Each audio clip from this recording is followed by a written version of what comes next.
On the ground, no kings. Across America, the streets are filling. Anger, noise, flags, fury, fire. From coast to coast, protests are erupting. And we were there on the ground in New York and Washington, D.C., and across the nation, a divide widens. First came the anti-Trump crowds, marching, chanting, demanding accountability. Then came the Trump loyalists, fighting back with fire and fury of their own. Two sides, one country, no middle ground left to speak of. To some, Trump is a tyrant. To others, he's the last hope for liberty and freedom. But both sides agree, America is at war with itself. No hosts, no spin, no filters, just the raw sound of a nation tearing at the seams. This is no kings. This is On the Ground.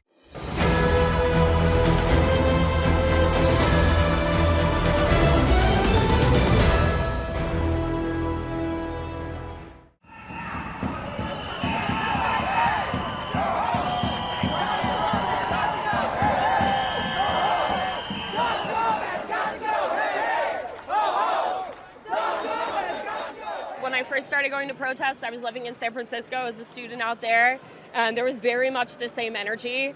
I think, people are starting to feel either a little bit defeated at this point, that there's nothing that they can do, or they have an entirely new rage. If they don't think that protests matter, how did women get the right to vote? How did women get the right to wear pants in the street? Protests are the only thing that get things done in this country.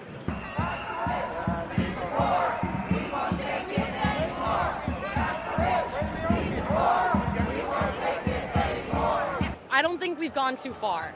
I think there's a lot of hope. You can see it today that people are fans of democracy.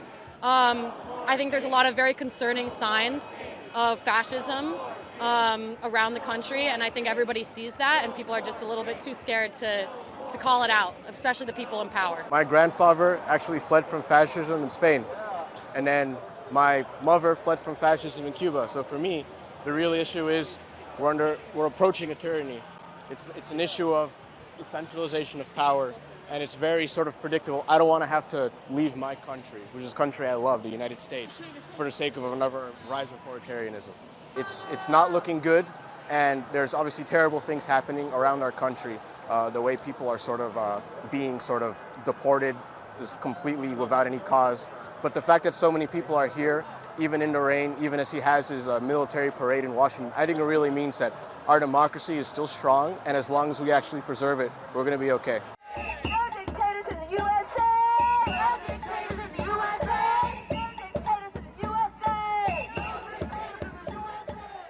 There is a dictator in the White House, and we are allowing him to basically destroy our democracy. And I think many people out here are very worried about how this can go, that people can start being locked up just for opposing Trump's political views, and that Los Angeles and the taking of people off the streets is just the beginning. The ICE raids are just outrageous. I am completely for all different types of people being in this country. I'm for immigrants having rights, whether you're documented or undocumented. And the fact that people are being taken off the streets and put in detention centers and sent to El Salvador is just beyond. I can't, not say anything anymore. Go back and read the history books. This is what we vowed to never do again. And so this is our opportunity, I think, to come out and really make that statement clear. This is serious. This is absolutely serious, and we're not going to be turned around. We're not going to be shut up. We're not going to be put away. You could throw us in jail, and it's not going to stop us. This is not conducive to anything. This is all theatrics, and innocent people are getting harmed, right? I think at least one article showed that 20% of the people being rounded up by ICE are U.S. citizens. We are harassing Americans today. And if we can't find agreement on that, I don't know what else to say. I think that the general American population is definitely on this side.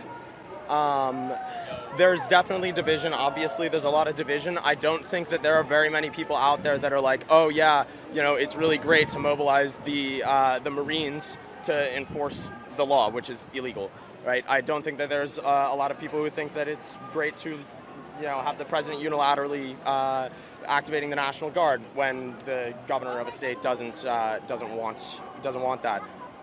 I think that the vast majority of Americans want billionaires to be taxed in a fair way. I spent 4 years studying political science, and one thing I will give Trump credit for is he's taking every single step that any politician that wants to become an authoritarian dictator or start some sort of fascist regime, he's ticking every box, and he's doing it in theory right.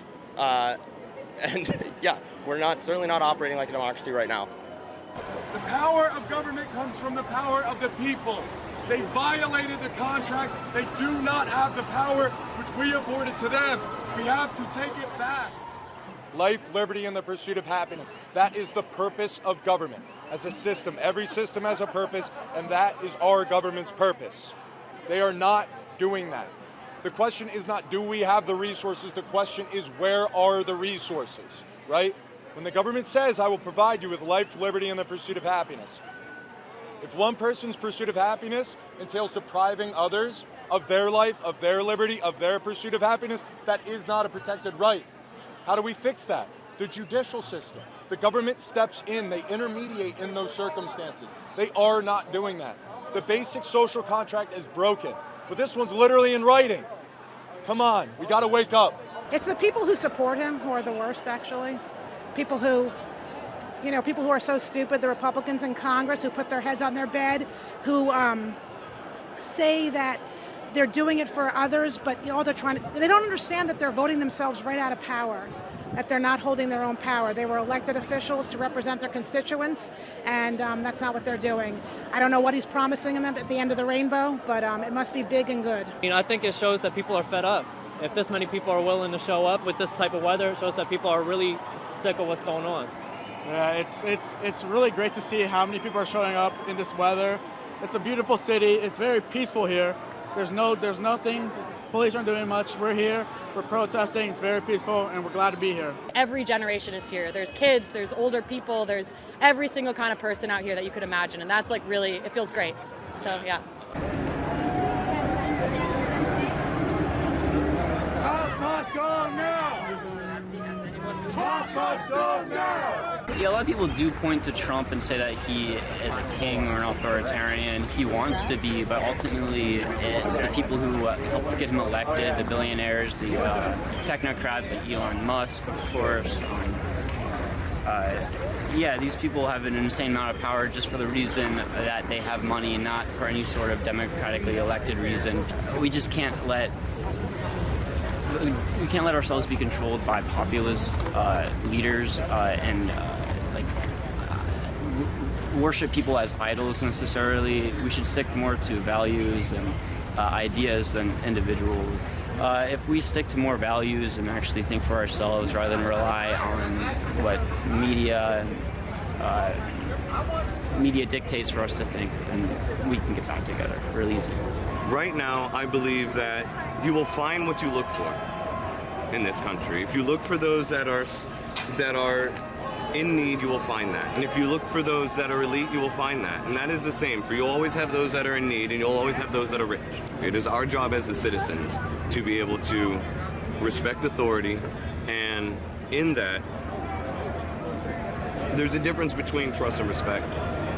When someone violates your trust, they can start at -1,000. When someone violates your respect, you don't really have that much of a choice.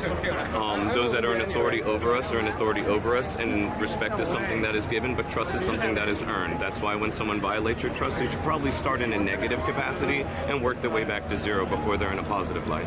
Our current leadership is doing everything that they can by the grace of God, and a lot of us are praying that they continue to do what is needed in order to have justice, life, and liberty pursued for all.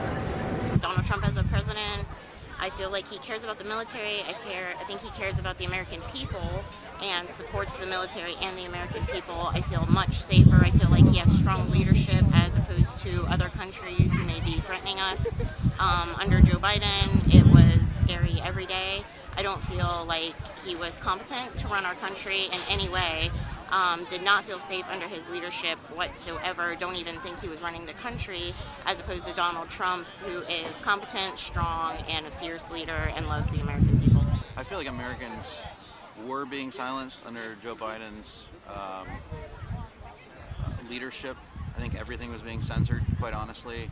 I think a lot of the social platform presidents and CEOs were being paid off to censor the voice of the Americans. I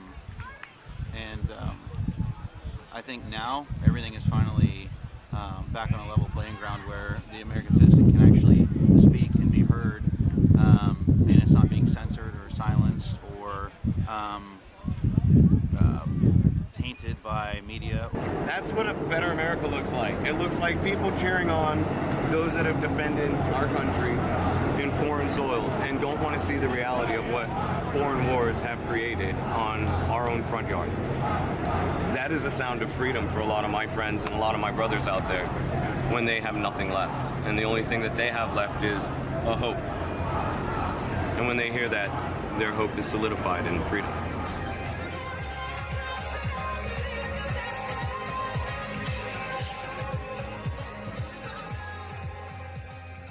From New York to Washington, D.C., the divide is unmistakable. Anti-Trump protesters demanding their vision of justice be honored. Trump supporters pushing back with defiance. With America First voices and megaphones. Two Americas staring each other down. What we captured is just a glimpse of the bigger storm brewing nationwide. This isn't just about one man. It's about power, truth, and who gets to define the future. This was On the Ground. This was No Kings.